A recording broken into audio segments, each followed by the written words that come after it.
Okay hello. तो आज की क्लास में हम लोग कॉलिगेटिव प्रॉपर्टी, हमारी आखिरी कॉलिगेटिव प्रॉपर्टी के बारे में डिस्कस करेंगे। बट उससे डिस्कस करने से पहले हमें एक चीज डिस्कस करनी पड़ेगी, वो क्या है? ऑस्मोसिस। ठीक है, अब ये ऑस्मोसिस क्या होता है और ये कैसे काम करता है वगैरह वगैरह, वो सारी बातें जानना पहले बहुत जरूरी है।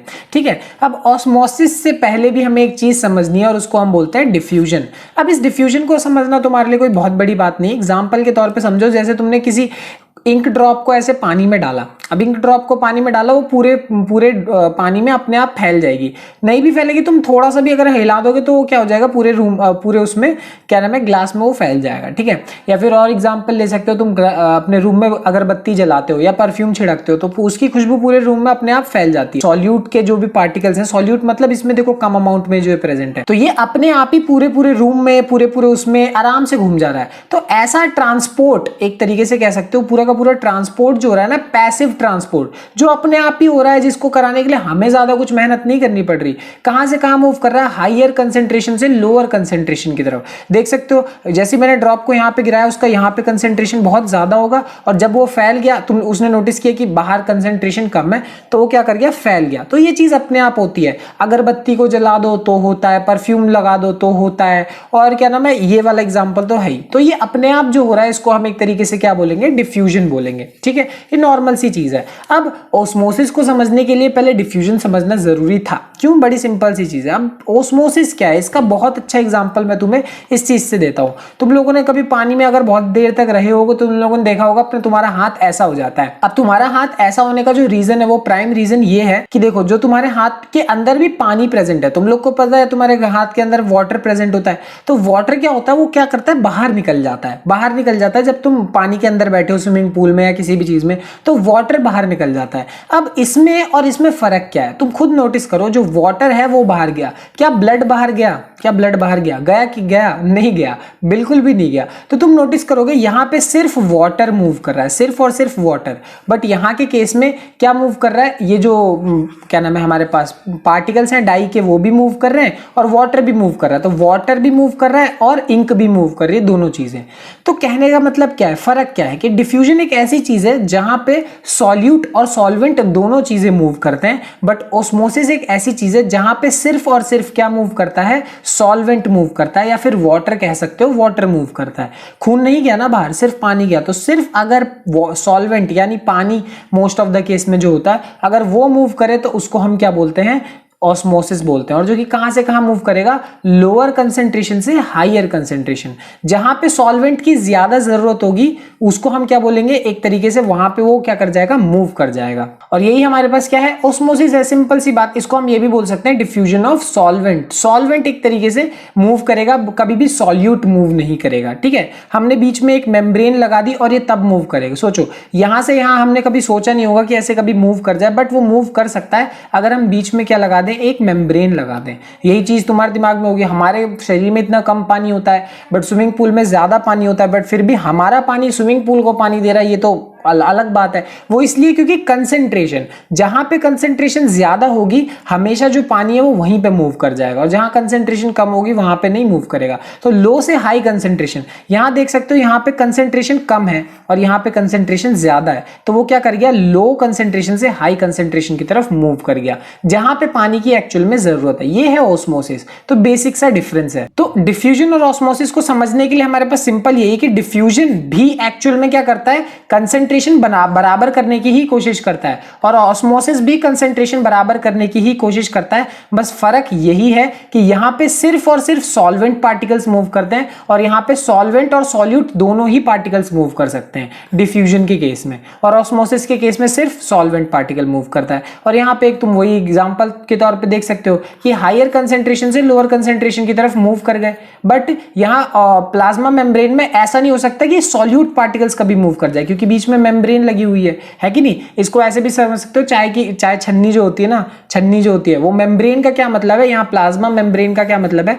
प्लाज्मा मेम्ब्रेन को कह सकते हो सेमी परमिएबल मेम्ब्रेन। तो सेमी परमिएबल मेम्ब्रेन, कोई भी मेम्ब्रेन एक ऐसी होती है जहां पे बीच में वो रोक रही होगी। अब रोक रही होगी और चीजें तभी मूव कर पाएंगी जब वो अलाउ करेगी। जैसे तुम्हारे घर में चाय छन्नी होती है तो वो दूध वाला जो होता है उसको जाने देती है और चाय पत्ती को रोक लेती है, तो वो एक तरीके से मेम्ब्रेन है और उसको बोलेंगे सेमी परमिएबल परमिएबल मेम्ब्रेन। तो सबसे बड़ा डिफरेंस यही है इन दोनों में कि डिफ्यूजन में कोई मेम्ब्रेन नहीं होती, कोई ऐसी सेमी परमिएबल मेम्ब्रेन इन्वॉल्व नहीं होती, बट ऑस्मोसिस में एक ऐसी सेमी परमिएबल मेम्ब्रेन इन्वॉल्व होगी। ये एक बेसिक सा डिफरेंस है, मेन डिफरेंस भी है डिफ्यूजन और ऑस्मोसिस के बीच में। तो अब आते हैं हमारी कॉलिगेटिव प्रॉपर्टी पे, और उसको समझने के लिए स्टेप बाय स्टेप समझो। स्टेप बाय स्टेप क्या होगा कि अगर मान लो मैंने ऐसे सॉल्यूशन और सॉल्वेंट ऐसे मान लो रख दिए साथ में, है ना, तो क्या होगा कि आराम से पार्टिकल्स इधर भी मूव कर पाएंगे, इधर भी मूव कर पाएंगे, मतलब वो दोनों जगह तो मूव नहीं करेंगे, वहीं मूव करेंगे जहां पे जरूरत ज्यादा है। सोचो अगर ये इसका लेवल ज्यादा होता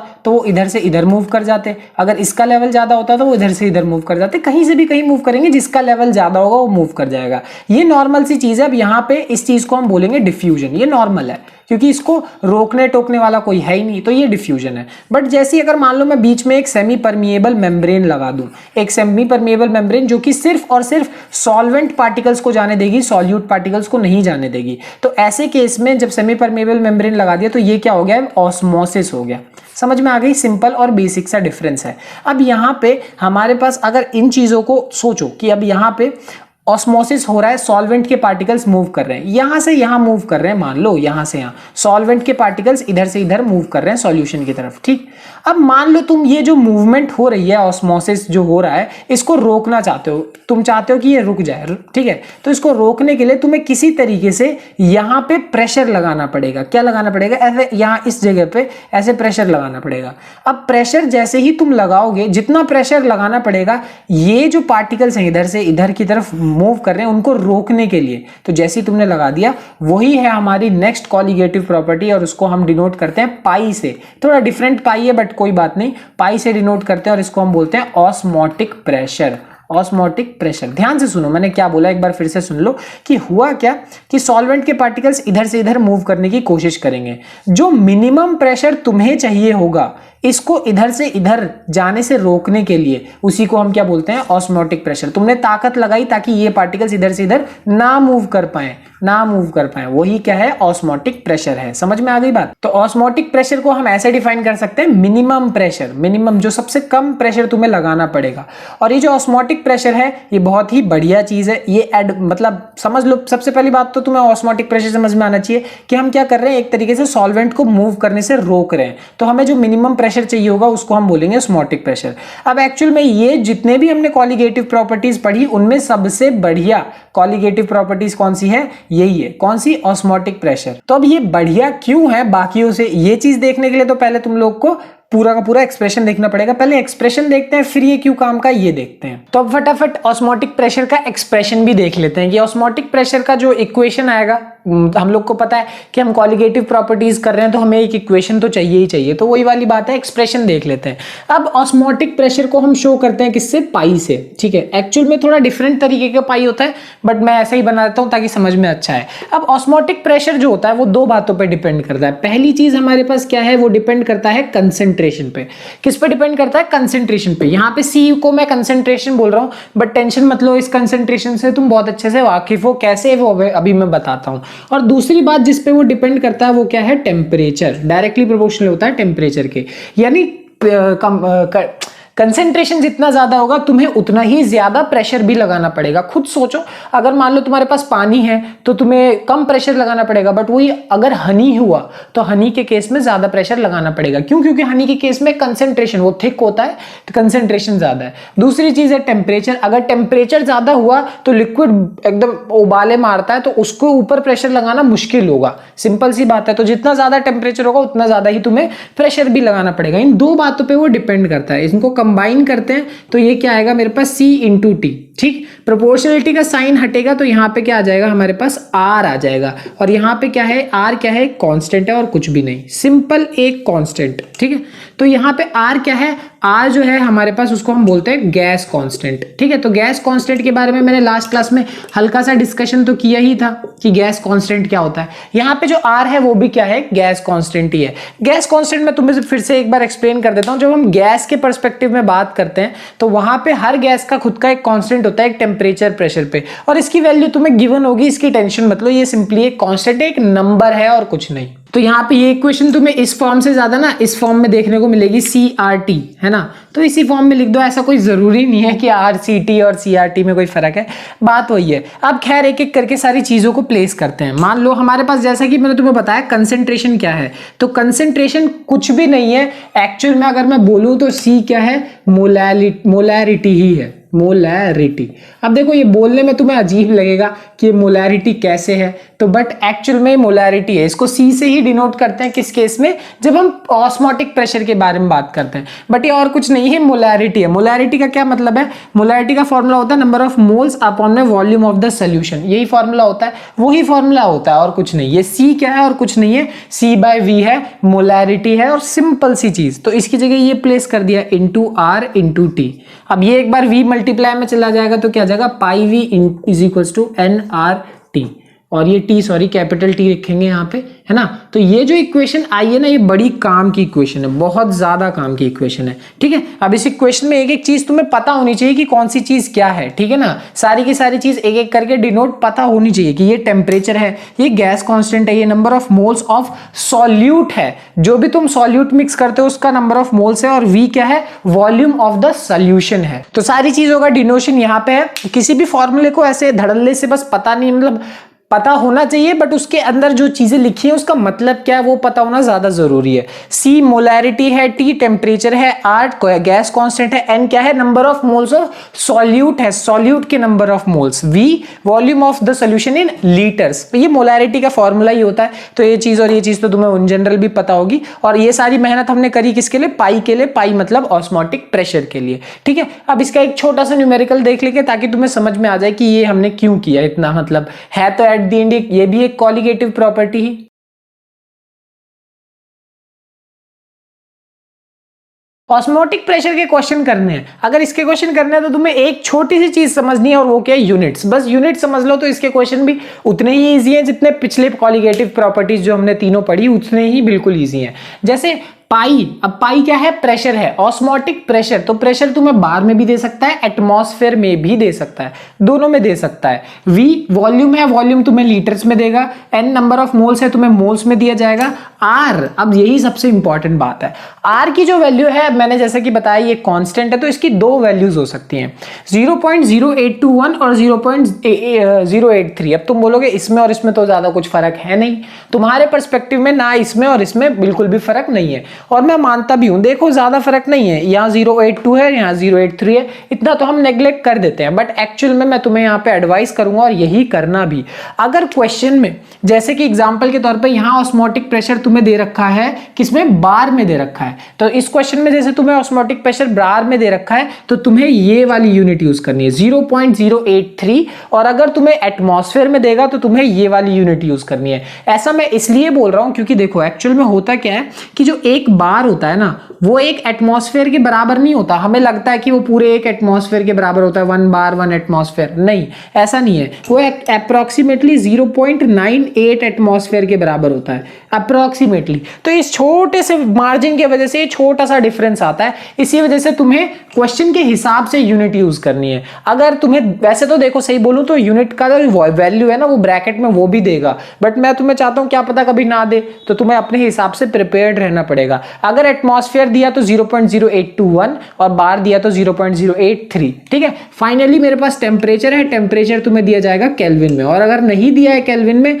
तो तुम्हें सिंपल सी बात है बदल लेना है। और ऐसा सिर्फ इसके साथ नहीं है, सबके साथ है। अगर तुम्हें क्या नाम है ये लीटर में नहीं दिया तो तुम्हें लीटर में बदल लेना है, इतनी सी बात है। ये तो खैर अब समझ ही गए तुम लोग। खैर अब देखते हैं क्वेश्चन। क्वेश्चन क्या है हमारे पास, 200 centimetre cube of an aqueous solution of protein contain. सबसे पहले तो जो भी हमारे पास गिवन चीजें, हम गिवन चीजों को लिख लेते हैं, ठीक है, कि हमारे पास गिवन क्या क्या है। सबसे पहले 200 सेंटीमीटर क्यूब, ये हमारे पास एक तरीके से क्या है, वॉल्यूम है। अब ये जो वॉल्यूम है ये सेंटीमीटर क्यूब में दिया है, इसको हमें लीटर में बदलना है, तो तुम्हें क्या करना पड़ेगा, 200 को डिवाइड करना पड़ेगा 1000 से, कितना आएगा, 0.2 लीटर आएगा। अब ये मैंने क्या भसड़ मचा दी, ये बात तुम्हें पता होगी, 1 लीटर में 1000 सेंटीमीटर क्यूब होते हैं। अब ये बात पता है तो बहुत अच्छी बात, नहीं पता तो मैंने बता दी। तो वही है, तुम्हें अगर सेंटीमीटर क्यूब को लीटर में बदलना है तो 1000 से डिवाइड करना पड़ेगा, 1000 से मैंने डिवाइड कर दिया। और अब हमारे पास और क्या क्या चीजें गिवन है, और चीजें गिवन है हमारे पास कंटेन्स 1.26 ग्राम ऑफ प्रोटीन, मतलब किसी सॉल्यूशन में प्रोटीन को मिक्स किया है और प्रोटीन का गिवन मास हमारे पास प्रोवाइडेड है, और जो कि कितना है, प्रोटीन का मास कितना है 1.26 ग्राम। और वैसे चाहो तो तुम इसे ऐसे भी लिख सकते हो, 1.26 को 1 भी लिख सकते हो तुम लोग को, सॉरी इसको 2 भी लिख सकते हो, 2 लिख सकते हो। क्यों, तुम लोग को याद होगा मैं कॉलिगेटिव प्रॉपर्टीज में शुरू से बता रहा हूं तुम्हें, सॉल्यूट को हमेशा हम नंबर 2 लिखते हैं और सॉल्वेंट को हमेशा हम नंबर 1 लिखते हैं। बट यहां पे तुम देखोगे कि हमारे पास नंबर ऑफ मोल्स किसके हैं, number of moles of solute है, इसका मतलब यहां पे क्या लगाओगे 2, और वॉल्यूम ऑफ सॉल्यूशन है उसका मतलब क्या लगाओगे 1।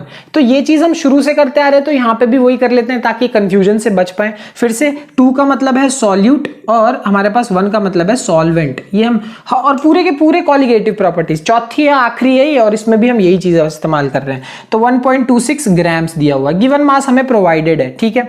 और क्या क्या गिवन है, the osmotic pressure of the solution at 300 kelvin, यानी टेम्परेचर की वैल्यू कितनी है 300 केल्विन दी हुई है, is found to be 2.57 into, यानी ऑस्मोटिक प्रेशर भी तुम्हें दिया है 2.57 इंटू 10⁻³ बार, ये दिया हुआ है, ठीक है। अब calculate the molar mass of the protein, अब कैलकुलेट करना है तुम्हें मोलर मास प्रोटीन का।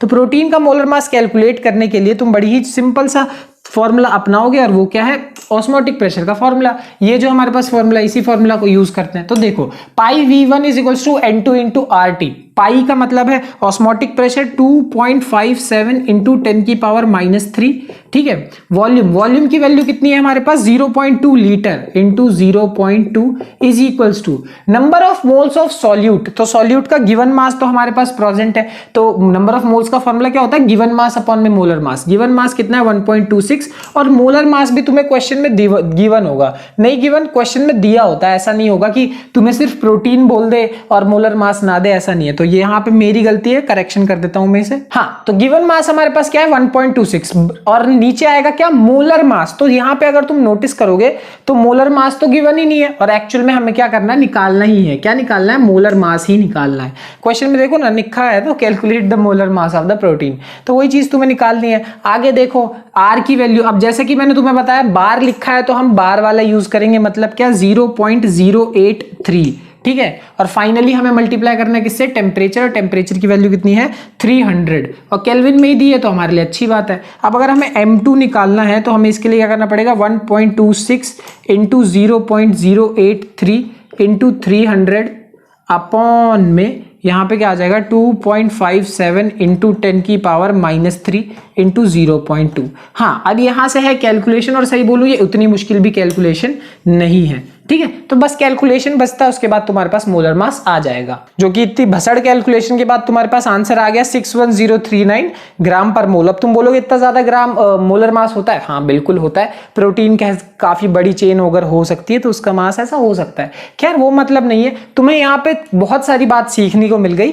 सबसे पहले तो यूनिट्स कैसे और कब यूज करनी है। सबसे पहले हमेशा गिवन लिखते हैं, ये बात तो मैं शुरू से समझाता आ रहा हूँ, और फॉर्मूले में 2 और 1 का यूज जो कि शुरू से समझाता आ रहा हूँ। फॉर्मूला पता होगा तो क्वेश्चन कर सकते हो, कॉलिगेटिव प्रॉपर्टीज के क्वेश्चन कोई बहुत ज्यादा मुश्किल नहीं होते, ठीक है। क्वेश्चन वगैरह में इतना ही है, ठीक है। तो ऑस्मोटिक प्रेशर बाकियों से अच्छा इसलिए है क्योंकि सबसे पहली बात क्या है कि जो इसमें प्रेशर नापा जाता है वो अराउंड रूम टेम्परेचर होता है। तो रूम टेम्परेचर पे नापा जाता है, तो ना ही हमें कोई बहुत ज्यादा टेम्परेचर को बदलने की कोई जरूरत पड़ती है। और इससे ये भी फायदा होता है कि जैसे बायोमोलिक्यूल्स वगैरह जो होते हैं, इनके बारे में इस साल हम पढ़ने वाले हैं कि बायोमोलिक्यूल्स क्या होता है। इतना समझ लो कि ये लोग ना बहुत ज्यादा हाईयर टेम्परेचर पे स्टेबल नहीं होते। अब जैसे ही तुम टेम्परेचर हाई कर दोगे या अनस्टेबल हो जाएंगे, और कुछ पॉलीमर्स ऐसे होते हैं जो कि सॉल्युबिलिटी की कम होती है। तो ऐसी चीजों के लिए जिनकी सॉल्युबिलिटी लो हो या फिर जो हाई टेम्परेचर पे ज्यादा स्टेबल ना हो, उनके लिए जो ऑस्मोटिक प्रेशर वाला तरीका ये बहुत अच्छा है। इसको यूज करके हम इनके मोलर मास बहुत अच्छे से क्या कर सकते हैं, डिटरमाइन कर सकते हैं। अगली बात ये है कि हमारे पास यहाँ पे हम मोलैरिटी को इस्तेमाल करते हैं बजाय की मोलैलिटी। जैसा कि तुमने अभी एक्सप्रेशन में देखा ही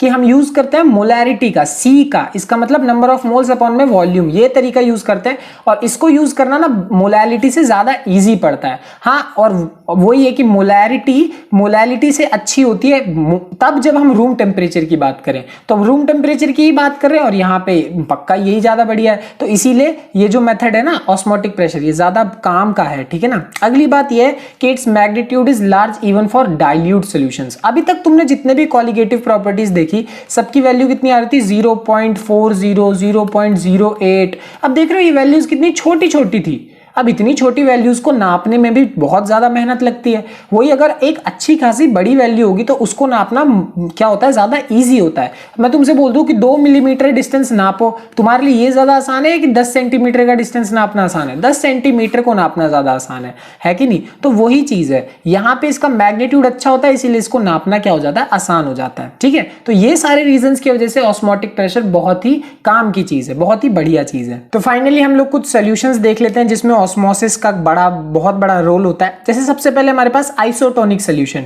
अब ऐसे केस में क्या होता है कि बाहर का कंसंट्रेशन अंदर के कंसंट्रेशन से बिल्कुल बराबर होता है, तो बिल्कुल भी कोई फर्क ही नहीं पड़ता। अब फर्क नहीं पड़ता कैसे? हमारे पास मान लो कि वाटर अंदर भी जितना जा रहा है बाहर भी उतना ही जा रहा है, तो ऐसे केस में जो सोल्यूशन होगा वो क्या होगा, आइसोटोनिक सोल्यूशन होगा। अब तुम्हें इसे समझने में लग रहा होगा कि क्या ये तो बहुत नॉर्मल सी चीज है, बट इसके डिफरेंस देखोगे ना तो तुम्हें फटाफट समझ में आ जाएगा। जैसे हाइपरटोनिक सोल्यूशन। अब हाइपरटोनिक सोल्यूशन में क्या होता है, बाहर का कंसंट्रेशन अंदर के कंसंट्रेशन से क्या होता है, ज्यादा होता है। तो ऐसे केस में क्या होता है, जो हमारा लिक्विड है, मतलब जो भी चीज रखी हुई है वो क्या हो जाता है, श्रिंक हो जाता है और सारा का सारा पानी बाहर जाता हुआ दिखेगा। तो कहने का मतलब है कि कंसंट्रेशन वाली बात आ रही है कि जहां ज्यादा कंसंट्रेशन होगा पानी वहां से वहां पे मूव कर जाएगा, मतलब हायर कंसंट्रेशन से लोअर कंसंट्रेशन की तरफ मूव कर जाएगा, ठीक है। तो अगला केस यहां से आता है हाइपरटोनिक, जहां पे आउटसाइड का जो कंसंट्रेशन है वो इनसाइड से ज्यादा है। तो अंदर कंसंट्रेशन कम है, बाहर ज्यादा है, तो पानी क्या कर जाएगा, बाहर मूव कर जाएगा। लोअर से हायर कंसंट्रेशन की तरफ हमेशा मूव करेगा। एग्जाम्पल के तौर पर तुम लोग ये वाला देख ही सकते हो। अब तुम लोग को पता है हमारे शरीर के अंदर कंसंट्रेशन एक तरीके से कम है, बाहर ज्यादा है, तो वो क्या कर गया, मूव कर गया। कंसंट्रेशन भी किसकी बात चल रही है ये बात ध्यान रखना, सॉल्यूट की या सॉल्वेंट की। सॉल्यूट का मतलब है कि कितने ज्यादा सॉल्यूट प्रेजेंट है, और सॉल्वेंट का मतलब यह है कि कितने मतलब ज्यादा अमाउंट में वाटर या लिक्विड प्रेजेंट है। समझ में आ गई बात। आखिरी हमारे पास हाइपोटोनिक सॉल्यूशन। यहां पे क्या होता है कि बाहर का कंसंट्रेशन जो है वो कम है अंदर वाले से, तो बाहर का कम होता है तो पानी क्या आ जाएगा, एक तरीके से अंदर आ जाएगा, और यहाँ पे इस चीज को हम बोलेंगे एंडोस्मोसिस, क्योंकि पानी एक तरीके से अंदर आ गया, वो फूल गया। और इसका एग्जांपल वो बॉल्स होती है ना जिससे बचपन में खेलते थे वो फूल जाती थी, ये बेस्ट एग्जांपल है इसका, और क्या है कि नहीं। यहाँ पे अगर पानी बाहर जाता है तो एक्सोस्मोसिस और अंदर आता है तो एंडोस्मोसिस, सिंपल सी बात है। देखो हाइपोटोनिक और हाइपोटोनिक सॉल्यूशन को समझने में ना कंफ्यूजन ये हो सकती है कि कब कंसंट्रेशन बाहर ज्यादा है, कब कंसंट्रेशन अंदर ज्यादा है। तो ध्यान रखना, अगर मैं बात कर रहा हूं सॉल्यूट की, तो जैसे सॉल्यूट की बात चल रही है, जैसे ये वाला मान लो ऐसे ही इसमें रखा हुआ है और उसमें कंसंट्रेशन बहुत ज्यादा है और यहाँ पे कंसंट्रेशन क्या है, बहुत कम है। तो सॉल्यूट की कंसंट्रेशन की बात करेंगे तब वो कहां से कहां मूव करेगा, लोअर से हायर की तरफ। कहां से कहां, लो से हाई की तरफ, ठीक है। और वही अगर मैं बात करूंगा सॉल्वेंट की कंसंट्रेशन की, तो सॉल्वेंट उल्टा हो जाता है। सॉल्वेंट का मतलब क्या है, एक तरीके से कि कहां ज्यादा पानी प्रेजेंट है, तो वहां पे क्या होगा कि हमेशा कहां से कहां मूव करेगा, हायर से लोअर की तरफ मूव कर जाएगा। समझ में आ गई बात। तो वही चीज यहां पे भी देख सकते हो कि अब यहां पे सॉल्यूट कम है बट सॉल्वेंट तो ज्यादा है, तो यहां पे हाई कंसंट्रेशन से लो कंसंट्रेशन। तो अगर तुम सॉल्वेंट के कंसंट्रेशन की बात कर रही हो तो हमेशा हाई से लो की तरफ जाएगा, और सॉल्यूट के कंसंट्रेशन की बात कर रहे हो तो हमेशा लो से हाई की तरफ जाएगा। समझ में आ गई बात। तो यहां पे तुम दोनों तरीके से डिफाइन कर सकते हो। जैसे यहां पे बोला गया है कि क्या सोल्यूशन बाहर का क्या है, अंदर से ज्यादा है, तो यहां पे सॉल्यूट के कंसंट्रेशन की बात कर रहा है, सॉल्यूट के, तभी जो पानी है वो बाहर चला गया और श्रिंक कर गया। इसी चीज को उल्टा कर दोगे तो सॉल्वेंट की हो जाएगी। खैर कंसंट्रेशन कहां से कहां मूव कर रहा है इसको समझोगे तो अपने वर्ड्स में लिख सकते हो, ये है पूरा का पूरा कहने का मतलब, ठीक है। तो इससे कंफ्यूज मत होना कि कब सॉल्वेंट की बात कर रहा है कब सॉल्यूट की बात कर रहा है, इतनी भसड़ समझ में नहीं आती। तो बस इतना कर लो, सॉल्यूट के लिए हमेशा कहां से कहां मूव करेगा, लोअर से हायर की तरफ, और हमेशा सॉल्वेंट के लिए हमेशा कहां से कहां मूव करेगा, हायर से लोअर की तरफ। बस सिंपल सी बात है, इतना समझ लो, मोर देन इनफ है, ठीक है। खैर इतना ही आज की क्लास में, काफी लंबा हो गया होगा बट फिर भी बहुत है, इतना ही आज की क्लास के लिए। Bye bye.